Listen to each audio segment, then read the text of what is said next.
افتكر وانا طالب في جامعه كان ليا استاذ صديقي جدا جدا جدا، لازم كل اسبوع افوت عليه، وان ما فوتش عليه يقابلني في الكليه يقول لي ما جيتش ليه يا فلان. صداقه كبيره جدا.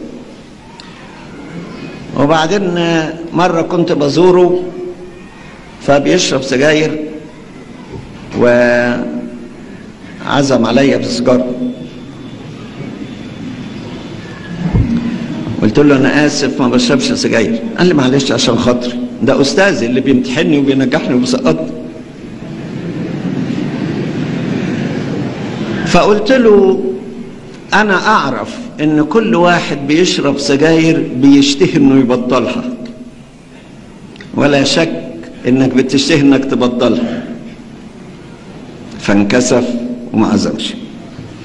في زيارة تاني برضه بعدها بشوية اتنست، برضه رجع تاني وعزم عليا بسجارة.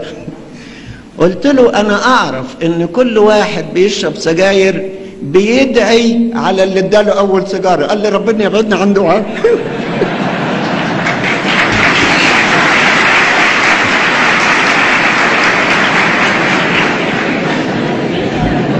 استاذي وصديقي، استاذي وصديقي وبحبه وبحترمه، لكن وقت اللزوم الجد جد.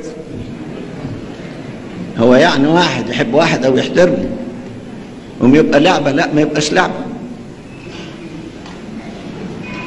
فانت ممكن تبقى طيب وممكن تبقى محب، ولكن في نفس الوقت تكون قوي.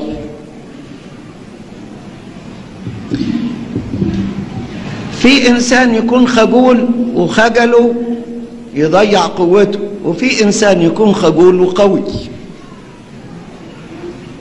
يجمع دول ازاي؟ ممكن. اهو ده تكامل الشخصيه، تكامل الشخصيه.